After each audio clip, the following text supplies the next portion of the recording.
याज्ञवल्क्य जी महाराज कथा कहा करते थे। बहुत लोग सुनते, जनक सुनते। तो जनक जब तक ना आते तब तक याज्ञवल्क्य जी प्रारंभ न करते, और जनक ठीक टाइम पर आते। कभी अगर देर हो जाती किसी कारण से तो उतनी देर तक याज्ञवल्क्य ठहर जाते। तो हम जैसे बहुत लोग बोले, भाई ये तो पूरा ब्राह्मण जो है ऋषि, ये राजा का पक्षपात करता, राजा के बिना ये तो कतई नहीं कहता, तो राजा के लिए कहता है, खुशामद करता है पैसे वाले की, और हम लोग सब साधु महात्मा बैठे हैं, हम लोगों की ओर देखता ही नहीं। तो याज्ञवल्क्य योगी भी रहे, वो जान ली इस बात को कि इस भ्रम को दूर करना। वेदन हो रही, कथा हो रही, बोले जगत है ही नहीं। वेदांत का बड़ा सुंदर निरूपण हो रहा, बड़ी ऊंची से ऊंची बात, जगत नहीं, और सब के सब झूम रहे, बस मस्ती में, जगत है ही नहीं, है ही नहीं जगत। हमारे एक रहे मित्र एक जिंदगी की बात करना, बंबई में रहे, वो अब नहीं है, थे बड़े वेदांती, बड़े अच्छे निष्ठावान। उनकी निंदा नहीं कर रहा, उनसे मैंने बहुत सीखा, सज्जन। तो वो अजातवाद मानते थे, अजातवाद के बड़े पक्षपाती रहे, श्रीहर्ष के बड़े भक्त, व्याख्या किया करते अजातवाद के बड़े अच्छे। तो एक बार कोई रुपये पैसे का प्रसंग आया, तो मैंने कहा कि इसको छोड़ दो, ये चिंता नहीं करनी चाहिए। तो बोले इसके बिना नहीं काम चलता।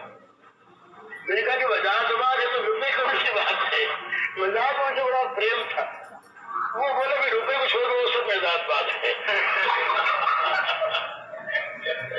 रुपये वाले उन्होंने भी विनोद से कहा, पर मालूम ऐसा हुआ, उन्होंने फिर मुझको बतलाया कि सचमुच मेरे मन में रुपये से इतनी आसक्ति है कि जब रुपये की कोई चर्चा आती है उस समय मैं सिद्धांत को भूल जाता हूँ।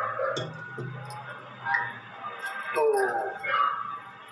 याज्ञवल्क्य जी महाराज कथा कहते, बड़ी सुंदर बात। इतने में एक दिन क्या हुआ, अचानक शहर में आग लग गई आग, और दौड़ते हुए सिपाही आए, रे बोले आग लग गई, आग लग गई।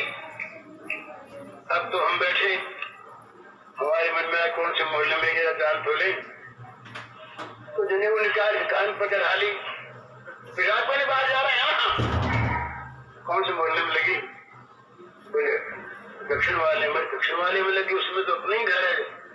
महाराज जी क्या देखोगे, एक आदमी बाहर आया है, चल दिया हम तो।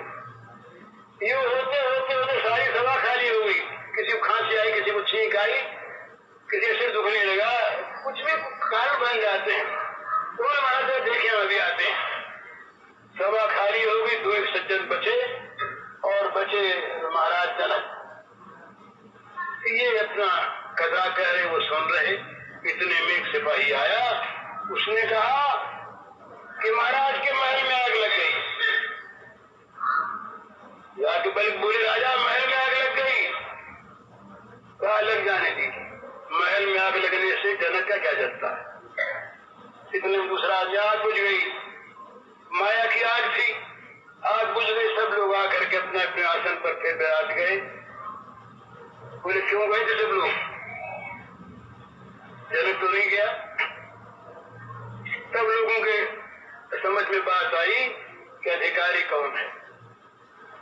तो जब सत्संग होती है, चर्चा होती है, और बच्चा जी रोया, और वक्ता के भी कान में बच्चे का रोना आ गया, तो श्रोताओं को भी आ गया। तो जरा समझने की चीज है, श्रवण में भी तर्बेदारी होती है। इसका यह अर्थ नहीं कि बच्चों को यहाँ ला करके हल्ला गुल्ला कल से मचाना शुरू कर दिया जाए, बोले भाई जी कह गए।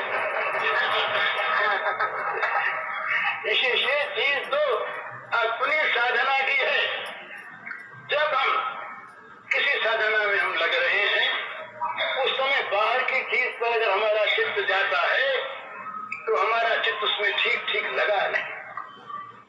तो चित्त जब तक नहीं लगता तब तक वो वस्तु प्राप्त नहीं होती महाराज। तो चित्त की संलग्नता बड़ी आवश्यक होती है साधना में।